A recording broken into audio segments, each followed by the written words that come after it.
त्यांची शोभा वाढवली याबद्दल पिताजींच्या मृत्यूनंतर आमच्यावर विश्वास दाखवून राज्य कारभाराचे सूत्र आमच्या हाती सोपवले याबद्दल धन्यवाद महामंत्री सेनापती. तुम्ही आम्हाला राज्य कारभाराची कोणतीही उणीव पासून दिली नाही. आपल्याला काय बोलायचे असेल तर या सभेत बोलावे. युवराज, आपल्या राज्यात सुख समृद्धीची गंगा वाहत आहे. संपूर्ण नगरात आपल्याच नावाचे पोवाडे गात आहे. आपण निर्धास्त राहा. युवराज, हा मंत्री चंडीवरला सांगत आहे ते खरं आहे, पण एका गोष्टीची तुम्हाला आठवण करून द्यावीशी वाटते. कोणती सेनापती सुमेध सिंग, आमच्याकडून कोणती कामगिरी अर्धवट राहिली का सांगा. प्रजेच्या सुखासाठी आम्ही वाटेल ती गोष्ट करायला तयार आहोत. युवराज, पूर्वपार सण झालेली प्रथा ती म्हणजे आपल्या कुलदैवताला शांत करण्यासाठी आजचा दिवस तुम्हाला शिकारीसाठी जावं लागणार आहे. नाही सेनापती, शिकारीचे नाव सुद्धा काढू नका. शिकारीचे नाव ऐकताच आम्हाला मागील घडलेल्या सर्व घटना आमच्या डोळ्यासमोर तणगुलतात आणि पिताजींची आठवण होते. परंतु युवराज, आपल्याला कुलदैवतेची प्रथा म्हणून चालेल का? महामंत्री, आम्हाला फार भीती वाटते. या शिकारी मुले आपल्या महाराजांना प्राण्याची आहुती द्यावी लागली. हे कसं विसरता येईल? युवराज, प्रजेला कोण समजवणार? स्वतःच्या भावनांपेक्षा प्रजेच्या भावना जपायला हव्यात आपण. युवराज, खरं आहे सेनापती, आम्ही प्रजेच्या भावना लाथोडू शकत नाही. प्रजेच्या सुखासाठी आम्ही आमच्या भावना मुठमाती देऊ. महामंत्री, आम्हाला शिकारीला निघायला हवं. आमची निघायची तयारी करा आणि आपले दोन्ही सिल्लेदार आमच्या सोबत पाठवा. ठीक आहे, येतो आम्ही.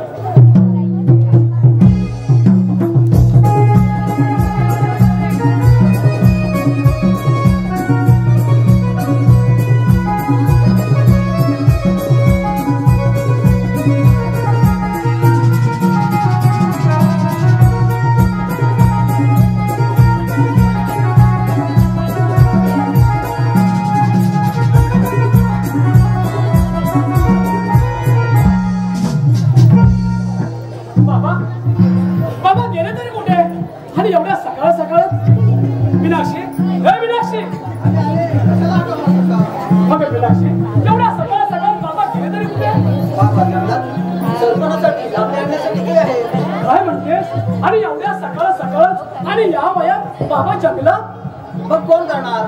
तू एवढा मोठा झाला परंतु काडी मात्र कामाचं नाही. बाबा देवा जंगलात शिकारीसाठी म्हणतो नसतो. जंगलात जाऊन काय समजली शिकार की तुझ्या सोबत इथं चूल सांभाळत बसू मी. चूल सांभाळायला कशाला आली? बाबांबरोबर जाऊन 4 लाकडे आणली असती तर तिथे बिघडलं असतं का? बाबा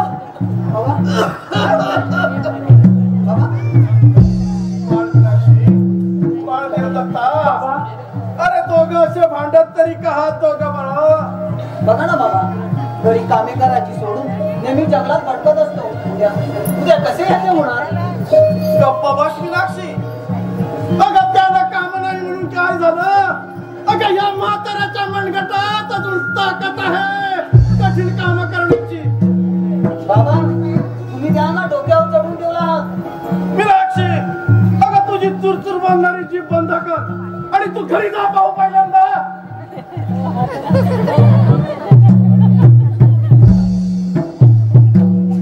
बाळदेव दत्ता. बाबा, अरे आपण काबाड कष्ट करून जगणारी माणसं. अरे तू एवढा लहान होता तेव्हा तुझी आई स्वर्गवासी झाली. बाळा, स्वर्गवासी झाली. तिथपासून संसाराचा सहारा गाडा मी एकट्याने चालवला. बाबा, बाळा, अरे जंगलात फिरून तुझा पोट भरणार आहे का? यापुढे, अरे यापुढे सारा संसाराचा गाडा तुला चालवायचा आहे. बाळा, तुला चालवायचा आहे. बाबा, बाबा असे आपण बोलू नका बाबा. लहान वयातच आई स्वर्गवासी झाल्यापासून बाबा तुम्हीच आम्हाला आईची माया दिली बाबा. लहानाचे मोठे केले, कोणत्याही गोष्टीचे उणे भासू दिले नाहीत बाबा. बाबा, बाबा असे आपण बोलून जाऊ नका बाबा. नाही बाळा, नाही. अरे त्यावेळी ते माझं मी कर्तव्य केलं आणि आता तुला तुझं कर्तव्य करावं लागणार आहे बाळा. होय बाबा. बाबा मला क्षमा करा बाबा. बाबा माझी चूक मला कळून आली बाबा. यापुढे मी तुमच्या सोबत शेतावर येऊन, अगदी जंगलात येऊन, अगदी मेहनतीचे जीवन जगू बाबा. मी तुमच्या माझ्यासोबत घालत अरे शाबास बळा, शाबास बळा. तू खरा या शेतकऱ्याचा आता पठ्ठा शोधतोस बळा. अरे मीनाक्षीने न्याहारीची तयारी केली असेल, आपण दोघंही न्याहारी करून शेतावर जाऊ. चला बाबा, मला तर फार भूक लागली. ठीक आहे, चला तर मग जाऊ.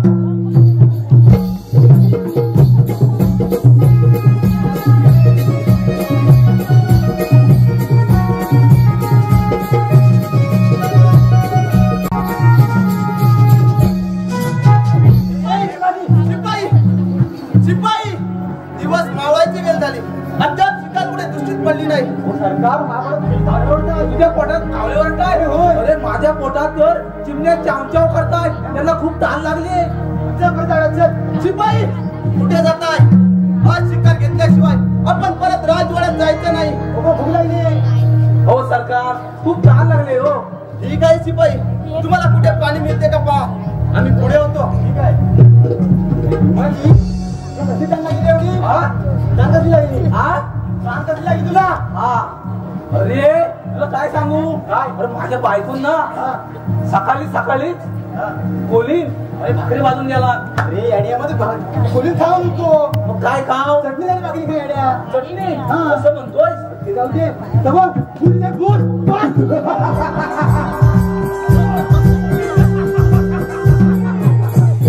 अरे हरामखोर. अरे युवराज कुठं आहे? त्याला मारण्याची संधी पाहत आहे, पण हरामखोर माझ्या हातून वेळोवेळी वाचतो. ते युवराज तरी इकडेच नाही. संधी किती चालू आली आहे. त्याला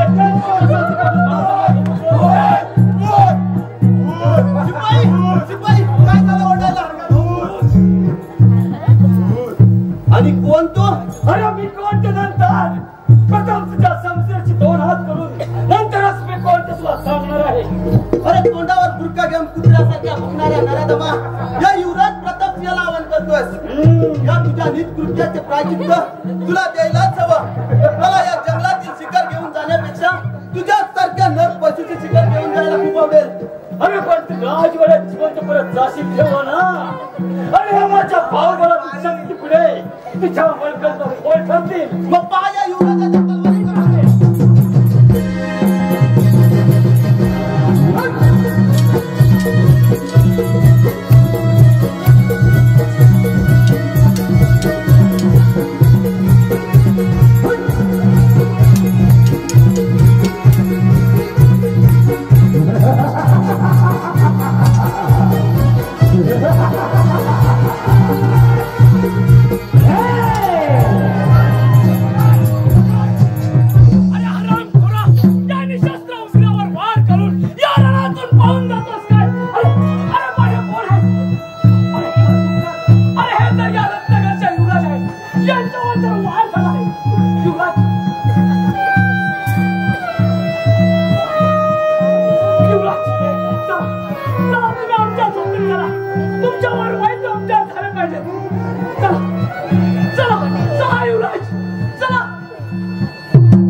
शेतकऱ्याचा पुराण वाळा नसता तर त्या युवराजला तेथेच कंठस्थान घातलं.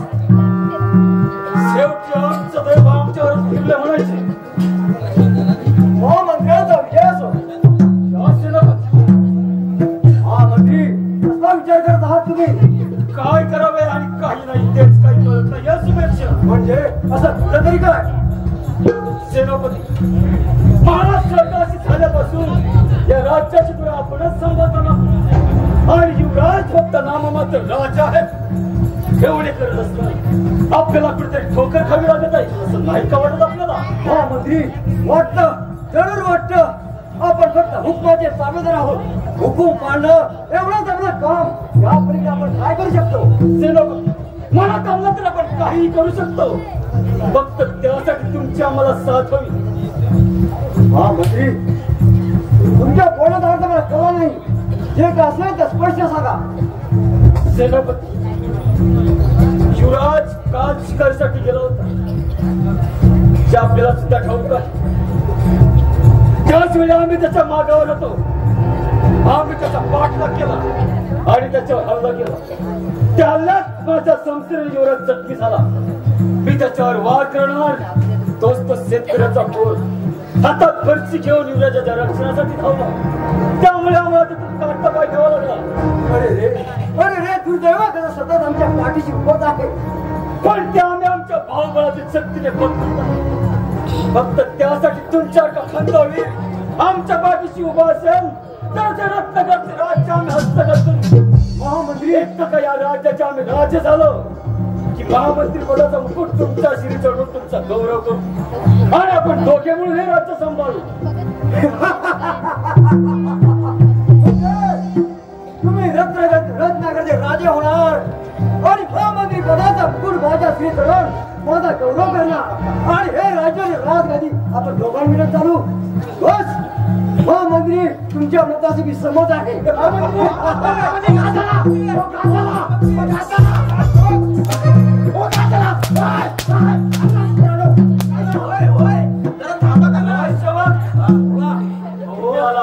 युवराज कुठे?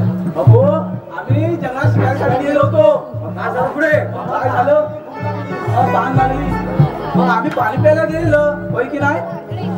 त्यांना काय विचार माहिती आहे. मग आम्ही पाणी पिऊन आलो. पाहतो तर काय राक्ष असे रक्ताचे थेंब काढलेले आणि असं पाणी वाहत होतं रक्ताचं. थेंब सगळी पडली होती. पण वाटली होती युवक कुठे दिसलेच नाही. भरपूर शोध दिलं.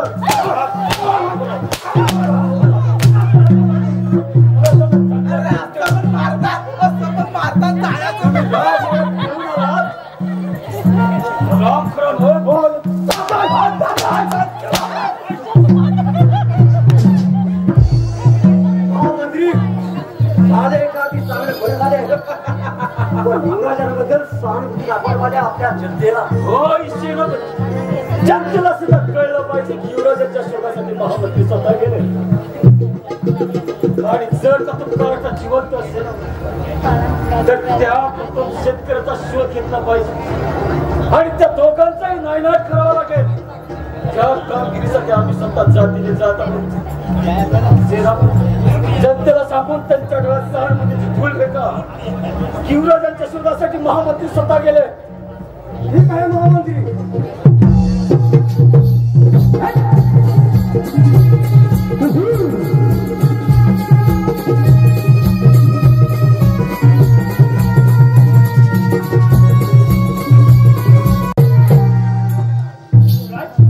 कशी काय आपली तब्येत? आज तुझ्यामुळेच त्या रत्नगडाच्या युवराजाचे प्राण वाचले. जर का तुझ्या ठिकाणी योग्य वेळी आला नसतास तर माझं काय झालं असतं कळलंच नसतं. तुझे उपकार मी जन्मभर विसरणार नाही. युवराज या उपकार कसले? तुमचे प्राण आमच्या हातून वाचले हे आम्ही आमचं कर्तव्य समजतो. युवराज पण मला जंगलात जायचं आहे. मला शेतावर जायला उशीर होत आहे. मीनाक्षी हे मीनाक्षी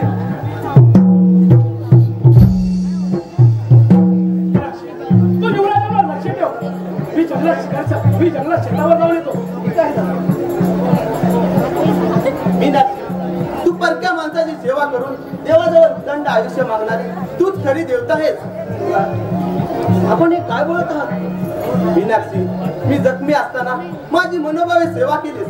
एवढेच नव्हे तर ज्या मायेच्या उदरीत जन्म घेऊन सुद्धा मी मायेला दुरावलो पण तुम्ही मला नवीन जन्म दिला. मीनाक्षी तूच माझी खरी देवता आहेस.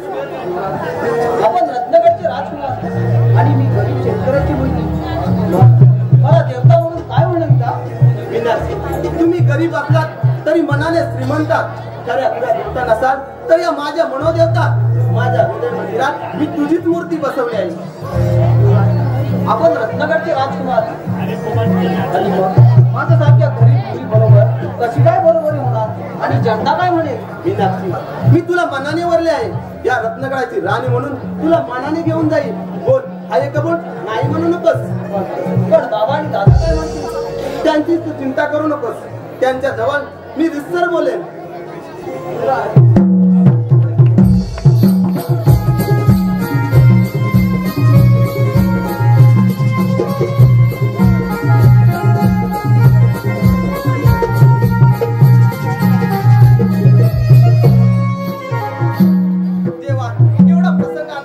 माझ्यावर त्या दिवसाची आठवण झाली की कशी अंगावर शारे येतात. बाळूराज, झाल्या गेल्या गोष्टी विसरून जा. परत परत त्याच गोष्टी काढून मनाला खचवू नका. युवराज, आपण शूरवीर आहात आणि वीरानं विलासीच्या गोष्टी करायला म्हटलं. बाबा, किती तुम्ही महान आहात. तुमच्यासारखी मायेची माणसं मला मिळाली. लहान असताना आईला वंचित झालो. थोडे मोठे होत असताना पित्याची माया सुद्धा त्या परमेश्वराने हिरावून घेतली. इथे आम्ही कम नशिबी आहोत. बाळूराज, आपल्या बंगावरून एक आठवण झाली. असंच एकदा तंबी महाराज जंगलात शिकारीला गेले होते. त्यांच्या बरोबर त्यांचे सैनिक सुद्धा होते. अचानक एका वाघाने त्यांच्यावर हल्ला केला. परंतु सारा सैनिक त्यांच्याकडे पाहतच राहिलं. त्याच वेळी माझी स्वारी त्या जंगलातून आली. पाहतो तर काय, महाराज एकटेच ते वाघाशी झुंज देत होते. माझा राग अचानक अनावर झाला आणि मी त्या सैनिकाला म्हणालो, अरे लाख मरून पण लाखांचा पोशिंदा म्हटला कामा नये. आणि शेवटी महाराजांची त्या वाघाच्या तावडीतून कशी बशी सुटका केली त्याची पुनरावृत्ती आज माझ्या देवदत्ताने केली. युवराज, देवदत्ताने केली. बाबा, आता माझी तब्येत सुधारत आहे, तेव्हा आम्हाला राजवाड्यात जाण्याची परवानगी द्यावी. राज्यभरात सर्व चिंतेचे वातावरण असेल. युवराज, आम्ही गरिबांना आपल्याला कशी आज्ञा करायची म्हटलं. आपणच आम्हाला आज्ञा करायची असते म्हटलं. बाबा, कसली आज्ञा आणि कसली परवानगी बाबा? देवदत्त, आम्ही आज राजवाड्यात जात आहोत.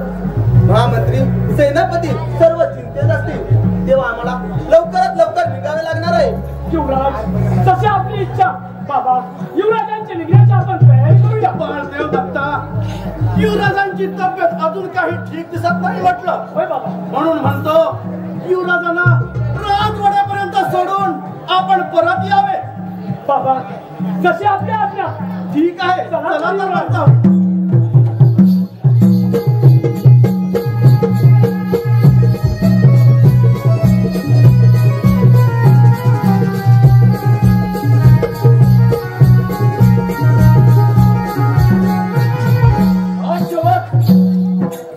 आतापर्यंत या प्रतापचा शोध घेत आपण खूपच शोध दिला.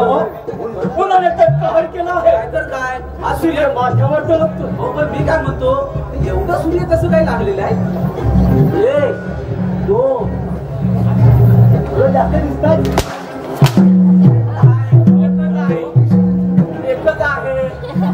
एकच आहे. तहान लागली आहे. म्हणजे पाणी मिळते का पहा. सारखा दिसली कोण दिसली? झोपडी दिसली. असं बोल ना. पाणी पिले. आम्ही बघून येतो. जा आणि पाणी मिळते का विचारून विचार. हो, आवाज पाहण्याचा येतोय. होय, कोणी आहे का घरी? नाही, बरोबर आहे. हो,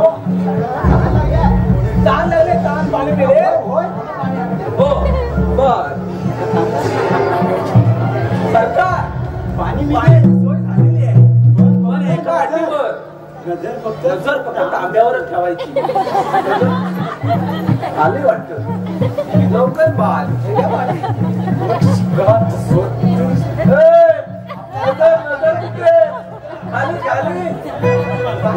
पण नाव काय तुझं? आणि या शहरांना तू एकटीच.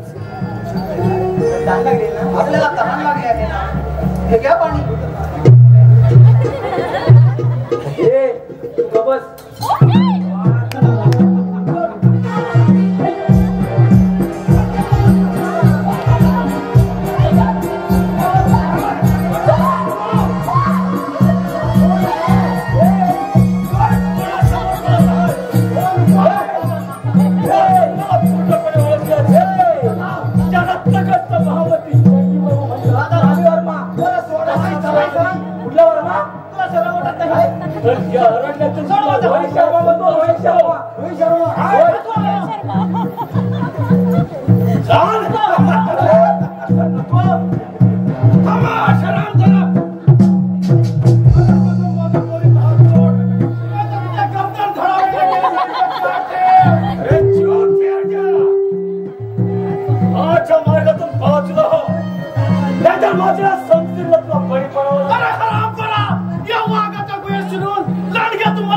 करतोस? लांडगा बोलला. लांडगा बोलला. मी जर बोललो असतो तर हसायला मारला असतो. मला हे तुम्हाला लांडगा बोललं. त्याचं काय? लांडगा बोलला.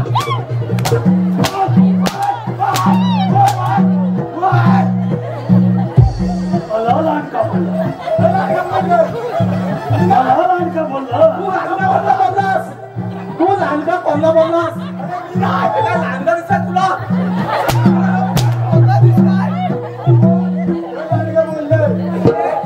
आम्ही कोणला बोलला असते ना? तिच्या उघड्या डोळ्याने बघ या थेरड्याचे काय हाल करतो. या बिचाऱ्याचं कशाला हाल करताय? फार मस्ती आहे. अरे हराम करा. तुझ्यामध्ये जर सामर्थ्य असेल बरोबर आहे तर या म्हाताऱ्याबरोबर युद्धात तयार व्हा म्हणजे ठीक आहे.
तिसरा कोणी नसून रत्नगडचा महामर्ती चंडी वर्मा. काय वर्मा आहे? चंडी वर्मा. देवदत्ता मला एक वचन दे. वचन दे. आपल्या मीनाक्षीला त्याला तावडीतून सोडव. देवदत्ता तावडीतून सोडव. बाबा तुम्हाला वचन देतो मीनाक्षीला सोडवून आणेन आणि तुमच्या कुणाचा बदला घेईन बाबा. आणि चंडी वर्माने केलेल्या पापाच्या प्रायश्चित्त देईन बाबा. नाही पण तुम्ही सोडून जाऊ नका बाबा. नाही माझी आता जाण्याची वेळ आली आहे बाबा. नाही नको नाही बाबा.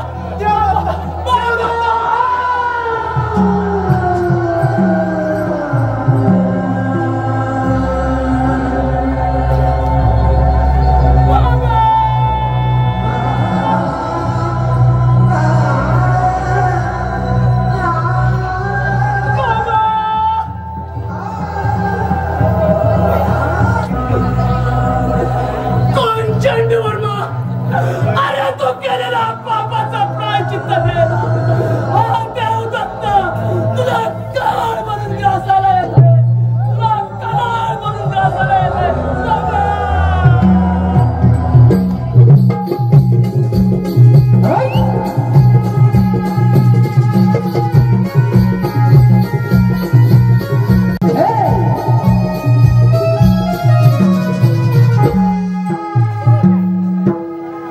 देवा परमेश्वरा कोणतं पाप केलं म्हणून या नराधामाने या राजवाड्यात आणून बंदिस्त ठेवलंय.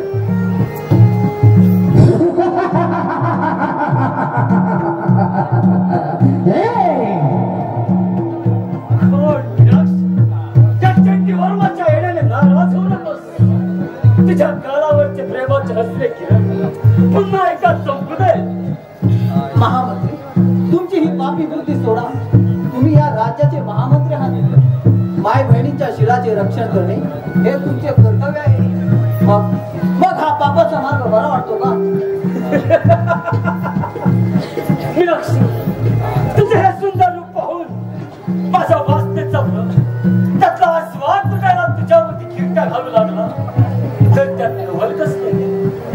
माणसाच्या मनात पापाने अंधार केला की पुण्याचा मार्ग दिसेना सांगतो.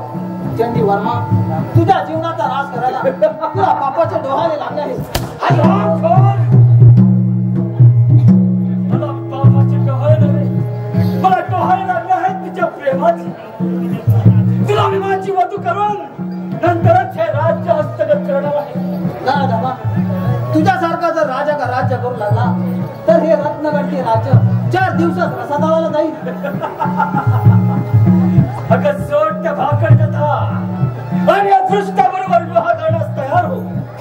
खरं दादा, तुझ्या बरोबर विवाह करण्यापेक्षा मी माझे प्राणत्याग करेन. तू अशी सहजाचा मान मानलास. आज मी तुला माझ्या बहुवशात घेऊन माझ्या मनोकामना पूर्ण करणार आहे. सोडा मला, सोडा. महामंत्री, हे काय करत आहात? कोण शिवराज? जातोय तू. ही मीनाक्षी माझी आहे, म्हणून तिला मी जंगलातून राजवाड्यात घेऊन आलो आहे. महामंत्री, जिभेला लगाम द्या, नाहीतर जीभ मुलासकट चाटली जाईल. शिवराज, अरे माझीची बळसकट छाट फुलली. तुला हे राज्य सोडून जावे लागेल. अरे ही सारी प्रजा माझ्याच आज्ञेचे पालन करीत आहे. हे राज्य मिळवण्यासाठी काय काय केले नाही. महाराजांचा खून सुद्धा मीच केला. त्यांना औषधातून विष दिलं आणि तुला देखील जंगलात शिकारीसाठी पाठवून तुझ्यावर देखील जीवघेणा हल्ला मीच केला. पण दैवयोगाने तू वाचलास. पण आज माझ्या हातून जिवंत जाऊ शकत नाही. बदतमीज, नराधमा, म्हणजे माझ्या पिताजींना तूच मारलंस आणि मलाही मारण्याचा तुझा प्रयत्न. मी तुझ्यावर विश्वास ठेवला, पण तू विश्वासघातकी ठरलास. कपटी, आज मी तुला जिवंत ठेवणार नाही. माझ्या पिताजींच्या गुणाचा बदला आज मी घेणार नाही. जरूर जरूर. चंडी वर्मा,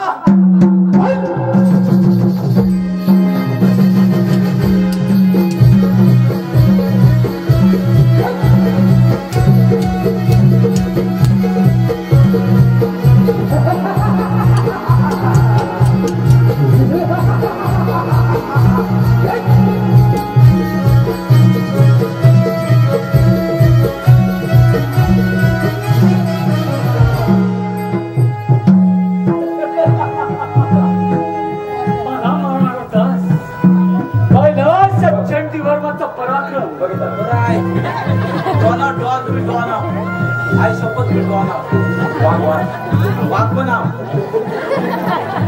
राजसेवक पकडाया हराम करायला. अरे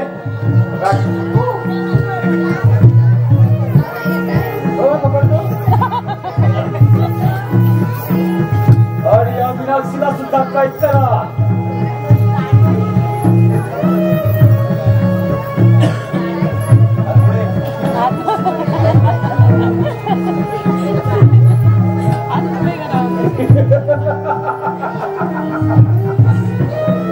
महामंत्री चंडी वर्मा, तू मला विश्वासघात करून कैद केला आहेस, पण हे राज्य तुला मिळणार नाही. अरे ते कसे मिळत नाही ते तू तुझ्या या 2 उघड्या डोळ्याने पाहणार आहे. सलाम ज्या राज्याचा राजा तू मला स्वकुशीने करशील आणि तुझ्याच ते माझा राज्याभिषेक करून घेऊन नंतरच मी हा राजमुकुट माझ्या शिरी चढवणार आहे आणि मीनाक्षीला माझी पट्टराणी करून नंतर तुझा कडेलोट. बस राजसेवक, जा या दोघांना घेऊन.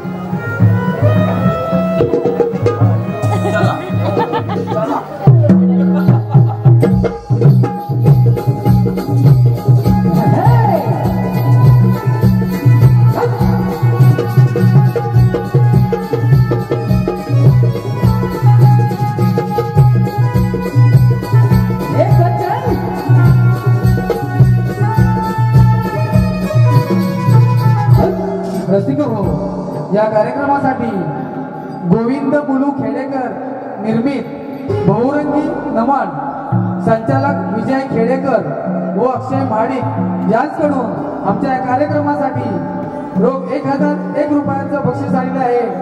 हौशी कलाकार नमन मंडळ त्यांचा आभारी आहे. धन्यवाद.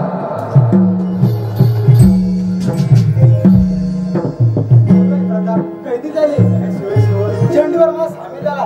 बरं भीमाजी गेला कुठे? अरे ए भीमाजी, भीमाजी, अरे ए भीमाजी, अरे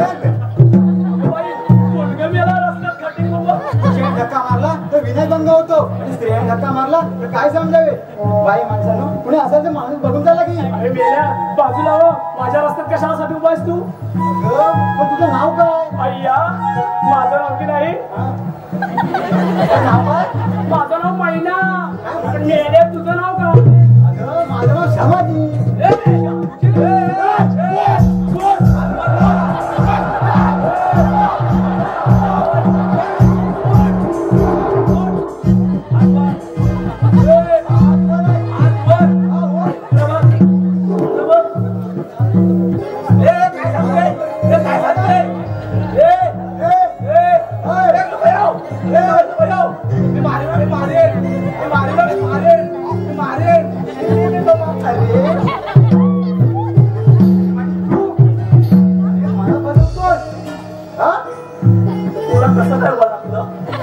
माझ्या जोडीदाराचा मला आवाज नाही ओळख ना.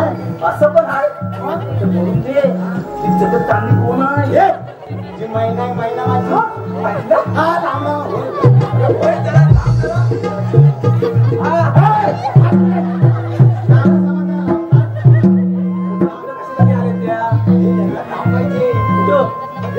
काय म्हणतोस काय? काम पाहिजे माझ्याकडे भरपूर काम आहे. तुम्ही असे भांडू नका. काय अरे तुमच्या राजवाड्यात एखादं कुठे नर्तकीचं काम मिळालं घरात भांडी घालायची भरपूर. अरे म्हणूनच मी आले. नाश्त्यात कोण येड्या? नाश्त्यात पण? अरे मग मी नर्तकीचं सुद्धा काम करते. राहणार कोण? आता बघायला लागल. तुला चाललं येतं? तुला आज झोपतो.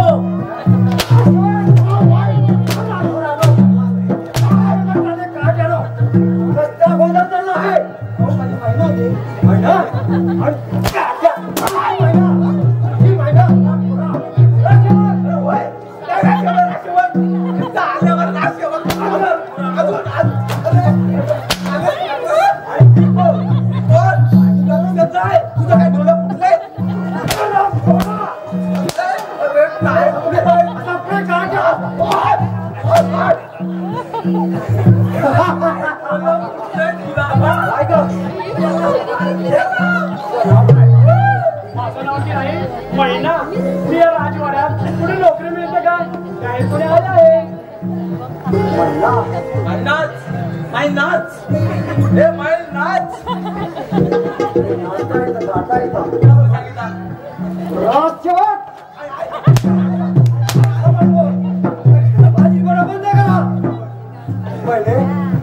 तू माझ्यावर राजवाड्यात चल. हो मंत्री चंडी वर्मा विचार करून काय ठरवतील. तुला दरबारात लोकांसाठी ठेवायची की नाही? चल माझ्या बरोबर चल.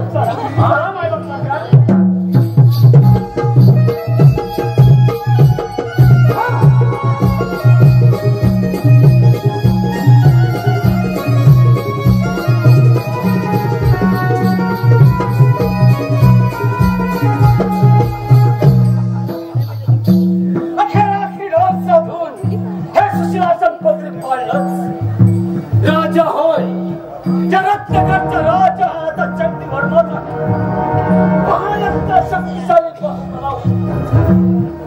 हा सर्व सुखी आनंदाचा पेरा तिच्या ओळखापाशी मंच आहे तसा दौलतीचा मुठोख आहे. मंत्री चंडी वर्मा आम्ही आपलीच बायकोन की मीनाक्षी आपला हट्ट सोडायला तयार नाही आणि त्या प्रतापने तर आपली चित्त कायम ठेवली आहे. यात काही मार्ग सुचतो का तुम्हाला? मंत्री मार्ग माझा एकच आहे. थोड्या वेळापूर्वी मला एक नर्तकी भेटली होती आणि तिचं नाव मैना आहे. मैना ती मला नाचता येतं, छान गाता येतं. म्हणून म्हणतो तिला आपल्या दरबारामध्ये दाखवून तिची निवडणूक करावी, म्हणजे मीनाक्षीचे मन सुद्धा उडवण्यासाठी आपल्याला बोलवले. शाबाश शाबाश सेनापती, काही नामी युक्ती शोधून काढलाय. मग कोठे आहे? तुमच्या जागण्याची वाट पाहत होतो मी. बोला सरदार. अगल्या महिन्याला या ठिकाणी हजर करा.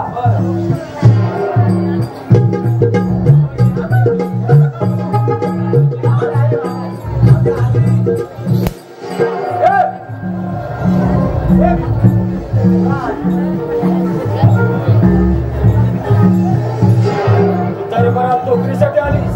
मायबाप सरकार. होय मायबाप सरकार, पण माझ्याकडेच का आलीस? तुम्ही फुलांची कदर करणार आहे मायबाप सरकार या राजवाड्यात आली. आजपासून तिला राजवाड्यामध्ये दासी म्हणून काम करायचं आणि तिच्यावर एक खाजगी कामगिरी घ्यायचं. बोला मायबाप सरकार, कोणती अशी कामगिरी आहे? आमच्या महालामध्ये एक मीनाक्षी नावाची शेतकऱ्याची मुलगी म्हणून आहे. मी तिच्यावर जीवभर प्रेम करतो, परंतु मी आमच्या प्रेमाची कदरच करत नाही. तरी तिचे मन वळून तिला राजी करून माझ्या मनोकामना पूर्ण करायला सांग. बस एवढीच कामगिरी आम्ही तिच्यावर संपत आहोत. मायबाप सरकार, एवढीच ना कामगिरी? अहो त्या मीनाक्षीला आहे ना तुमच्या भोवती कशी गरगर गरगर फिरवायला लावेल बघा मी. सेनापती, ओ महामंत्री, आज आम्ही खूप खुश आहोत. तिच्यामुळे आम्हाला झोप लागत नव्हती. ती मीनाक्षी आता माझी होणार. तिला माझी पट्टेवारी करून नंतरच मी माझा राज्याभिषेक करून घेईन. चला राजसेवक, या महिन्याला मीनाक्षीच्या पेटखड्यापाशी घेऊन. बरं.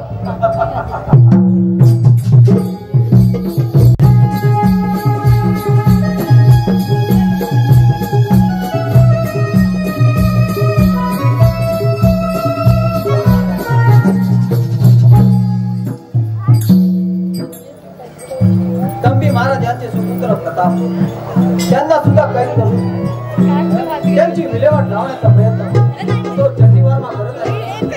अशातच बाबांचा फोन झाला. दादाही येऊ शकला नाही. देवा परमेश्वरा, काय करू मी? दादा, आपल्या हे बहिणीला शेवटच्या रात्री नाही का भेटणार? साहेब, या महिला तुमच्या सेवा करते, येतो मी.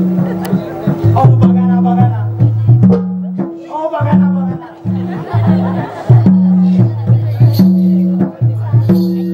अगं मीनाक्षी, आता किती दिवस तू शोक करणार? तुझे दादा आहेत तुला कसे काय भेटणार? म्हणून म्हणजे तू आता ते चंडीवर्मा आहेत ना, त्यांच्या घरात प्रेमाची माळ घाल आणि मोकळी हो तू. महिना तोंड सांभाळून बोल. मीनाक्षी, तुला खरं तेच बोलते मी. अगं, या राजवाड्याचा आता चंडीवर्माच महाराज झालाय. म्हणून म्हणते तू त्याच्या बरोबर लग्न करून सुखी होशील. नीच पापी, तू दासी आहेस की राक्षसी? जा जा, जाती हो इथून. अगं मीनाक्षी, तुला खरं तेच सांगते मी. तू आहे ना त्या चंडीवर्मा बरोबर लग्न केलंस ना, तर फार सुखी होशील बघ.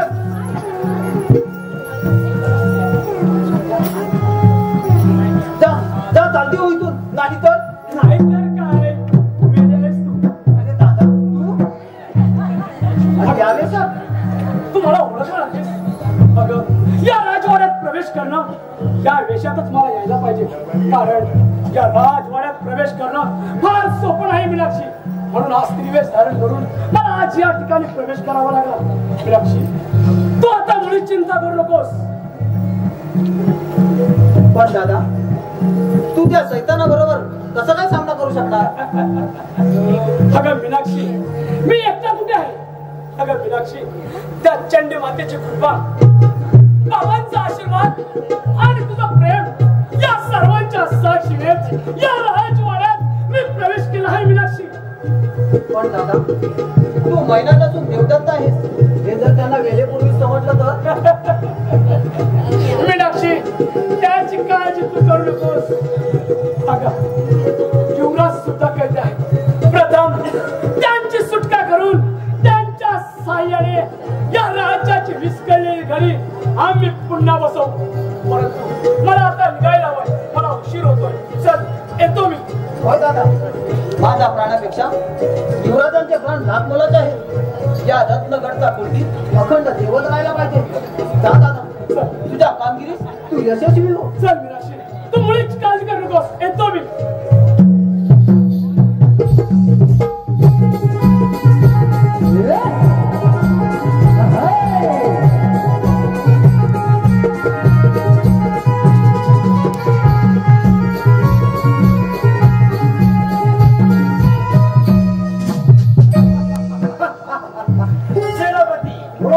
आज आम्ही खूप खुश आहोत. आमचा हारवाडी प्रताप त्याला मारण्यासाठी गेली 20 वर्ष तळमळ काढली. ज्याचा शिर धडा वेगळा करण्यासाठी रात्र तळमळ काढली. आणि ज्याच्यामुळे आम्हाला अन्न पाणी सुद्धा गोड लागत नाही तो राज. त्याला कुमार घंटाला सुद्धा आम्हाला लाभ कशी वाटली नाही. माझ्या मनसुक्यावर पाय ठेवून खेळता नाचता सैतानी कारता आज माझा कैदी आहे. म्हणूनच मी फार खुश आहे. महामंत्री, तुमच्या खुशीने मला सुद्धा खुशी होत आहे. पण काय सेनापती? महामंत्री, ती काळजी अजून मीनाक्षी आपला हट्ट सोडवता नाही त्याचं काय? होय सेनापती, त्या महिन्याला सुद्धा मीनाक्षीचे मन वळवण्यात यश आले नाही. परंतु यात काही मार्ग सुचतो का? मार्ग मध्ये मार्ग एकच आहे, तो म्हणजे ती काळजी मीनाक्षी त्या प्रतापवर जीवापाड प्रेम करते आहे. म्हणून म्हणतो, तिच्या डोळ्या देखत हंड्याच्या फटक्यात तिच्या अंगाच्या चामड्या फुल करा, म्हणजे ते आपापच हृदय होईल. आणि ती कबूल झाल्यानंतर माझ्या मार्गातील त्या प्रतापचा काटा कायमचा नष्ट या रत्नगडचा राजेश्वर. सेनापती, आज आम्ही खूप खुश आहोत. म्हणून या खुशीच्या क्षणी त्या महिलेचा नाच करण्याचा कार्यक्रम होऊ नये. राजसेवक, आज या ठिकाणी महिन्याचा कार्यक्रम झालाच पाहिजे. कार्यक्रम करूयात. जा, म्हणतो करूयात. मी तिला बोलावून घेऊन या. म्हणतो कार्यक्रम करूयात.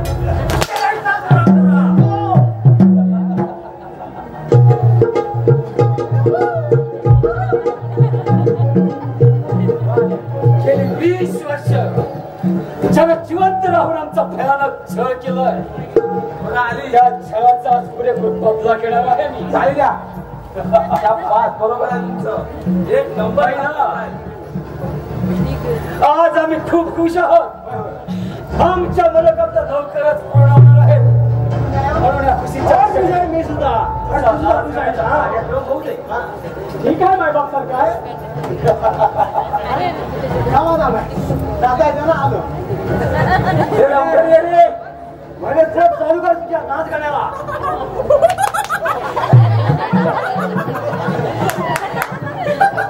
Oh,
शेजारी घर होतं शेजारच्या घरातली पोरगी पटवली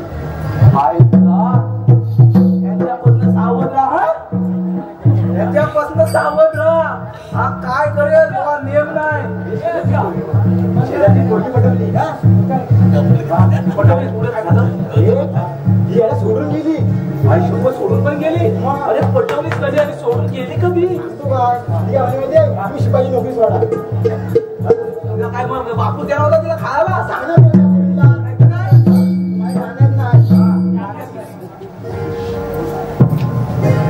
हॅलो हॅलो शेजारची पोर गेली पळून आता करायचं काय? शेजारची पोर गेली पळून आता करायचं काय? बसारी जाती पळून गेली आता करायचं काय? शेजारची पोर गेली पळून आता करायचं काय? शेजारची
तुम्ही युवराजांना कैदेतून मुक्त करा.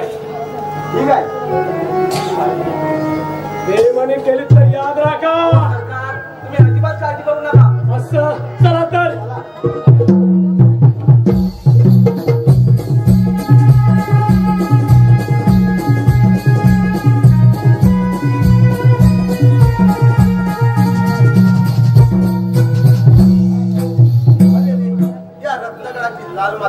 या महामंत्री आणि सेनापती यांच्या कुठेही कारस्थानाला बळी पडून आमच्याच बांधवांना तर खाली होणार नाही ना, तसे आम्ही घडू देणार नाही.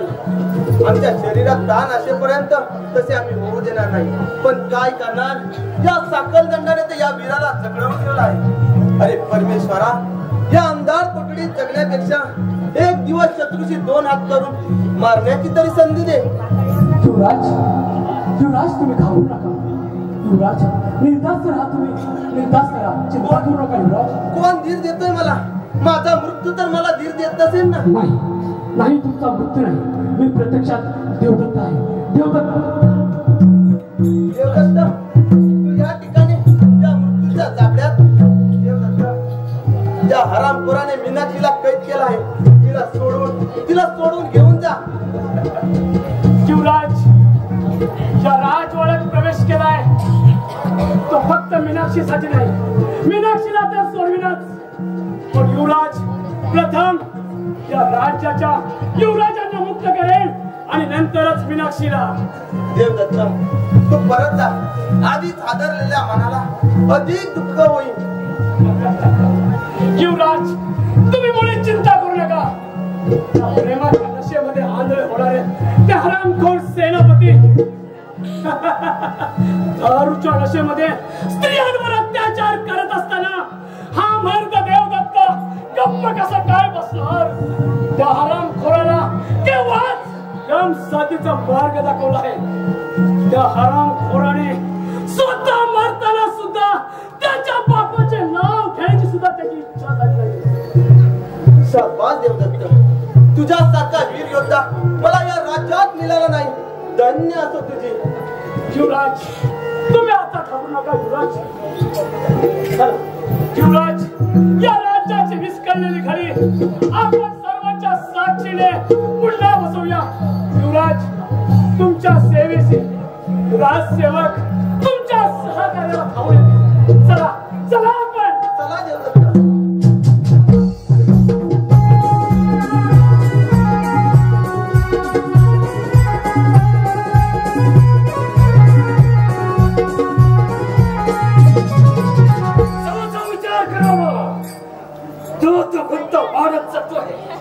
आम्ही केलेल्या पापांची मालिका सारखी माझ्या स्वप्नात वेचन करीत आहे.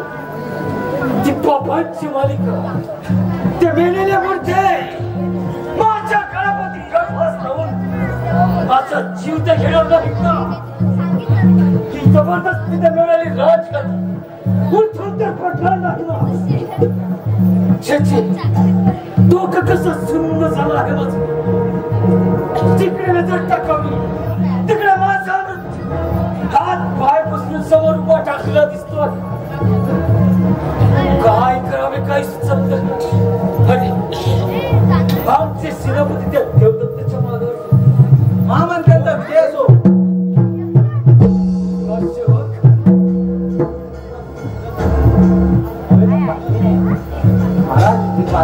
आनंदाची आमचे सेनापती देवदत्ताला जेरबंद करून आणला म्हणायचा.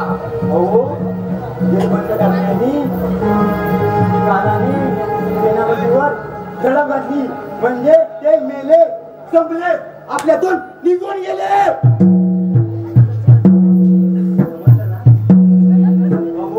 ते आपल्यातनं संपले गेले. तयारीत आहे. आमच्या सेनापतींचा हत्यारा कोण?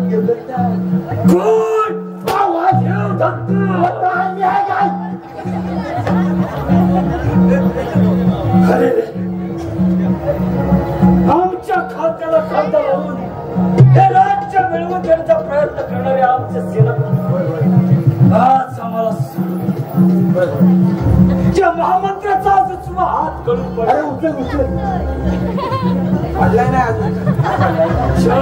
हे राज्य मिळवले ती अशाच स्त्रीला मिळाली. देवदत्त काळगुणाच्या पाठीशी लागला. हो अजूनही दुसरी आनंदाची बातमी आहे. मला लय मारतात.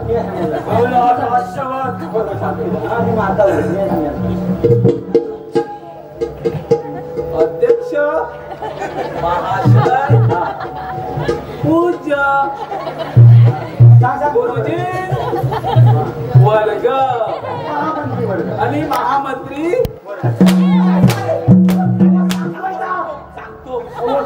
सांगतो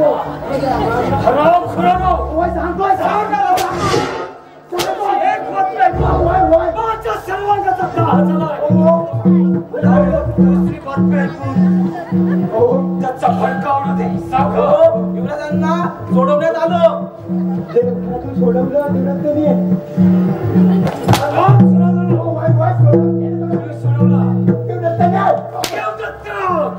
अरे देवदत्त,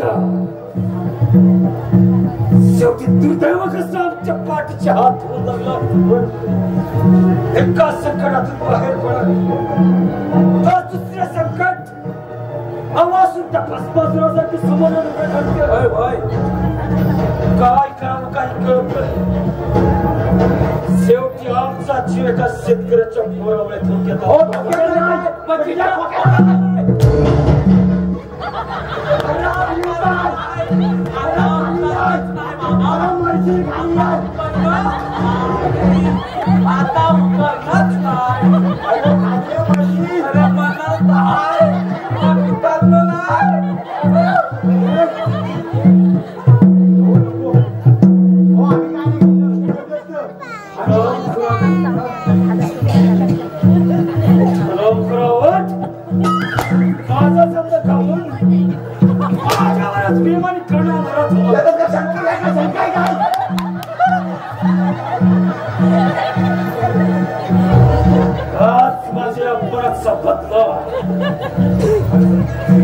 तुमच्या रक्तात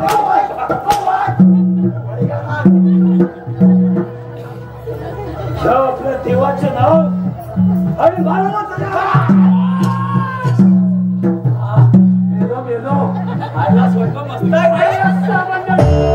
शिपायांवर चालवण्यापेक्षा काय आला तुझ्यामध्ये मर्दपणा. अरे देवदत्त, त्याला नुसतं साला घालायला येतात. कोण सामान्य साला. अरे या सामान्य लोकांनी माझा सामान्य साचिंच्या राष्ट्राचं उत्तर टाकलं. तुम्हाला काय वाटतं? तो सामान्य तुम्हाला काय वाटतं? अरे म्हणून ते त्यांच्या बुद्धीच्या दुनियेने तुझ्यासारख्या तलवारीने नव्हे, अरे तुझ्या तलवारीचा खणखणाट माझ्यासारख्या वीराच्या भावात वाढावा. सांगते आतापर्यंत खूप योग्य पाहिजे असतील. अरे पाहिजे असेल पर्याय वीर योद्धासारखा नाही पाहिला. एक वेळ माझ्यातून जिवंत होऊन गेलास, यावेळेस सुद्धा फार कठीण जाईल तुला. तुम्हाला काय वाटलं? आम्ही बांगड्या बनवून जाय. बांगड्या बनवून काय? कधी बनवून सांगितलं? या सोडा तुम्ही. मग वाटली बांगड्या बांधल्या.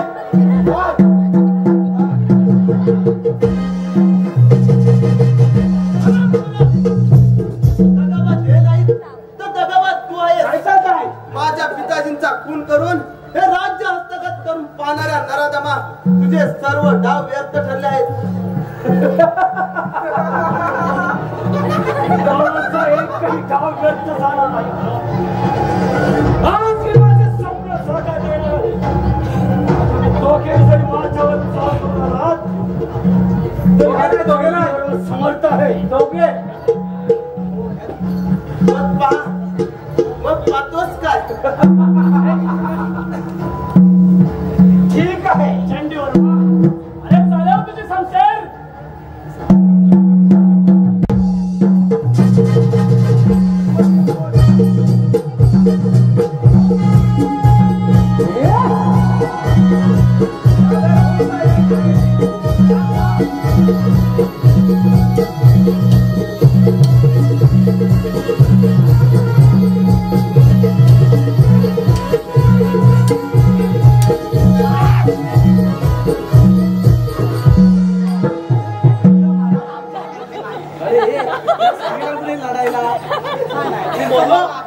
बोललो काय तुला? मग तू गेलास का?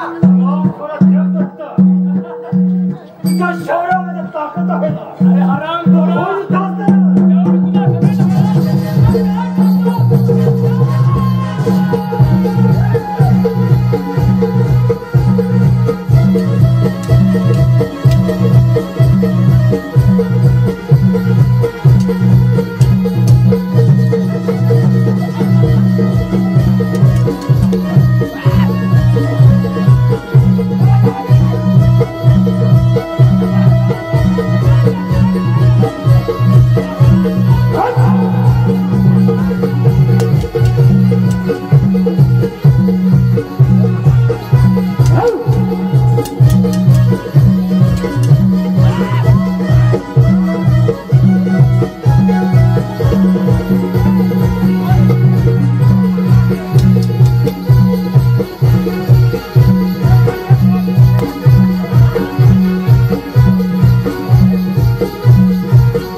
माझे प्राण वाचले. तूच खरा वीर योद्धा आहेस, वीर योद्धा आहेस, वीर योद्धा आहेस. युवराज, अरे याची शेणी लांब आहे. तुम्ही शांताराम चोगले या लिहिलेल्या नाटकाचा शेवट होण्यापूर्वी युवराज, प्रथम या राज्याची विस्कळलेली घडी आपण सर्वांच्या साक्षीने पुन्हा व्यवस्थित बसवूया. परंतु युवराज, ही माझी बहीण मीनाक्षी, मला माहिती आहे. तुम्हाला काय माहिती असतं? तिला मी तुमच्या हे राज्य तुम्ही दोघांनी सुद्धा समाधानाने चालवा, समाधानाने चालवा. आम्हाला माहिती आहे. लग्न लावायला लागेल. मंत्र पाठवा वगैरे मामा कोण तुम्हाला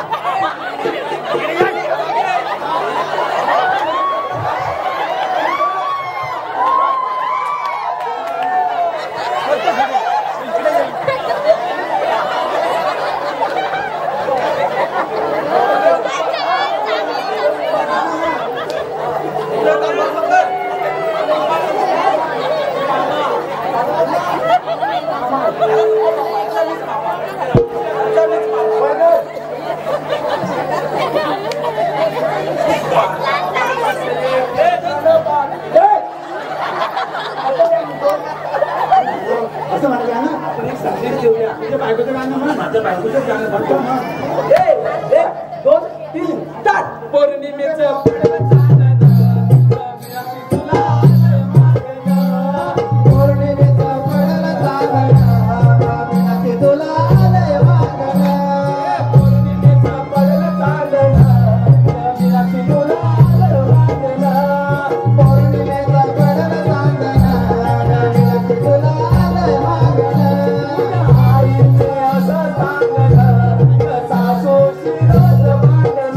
तुझ्या आई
बरं मंडळी, अरे थांब जरा, तोपर्यंत ते उठायला लागले.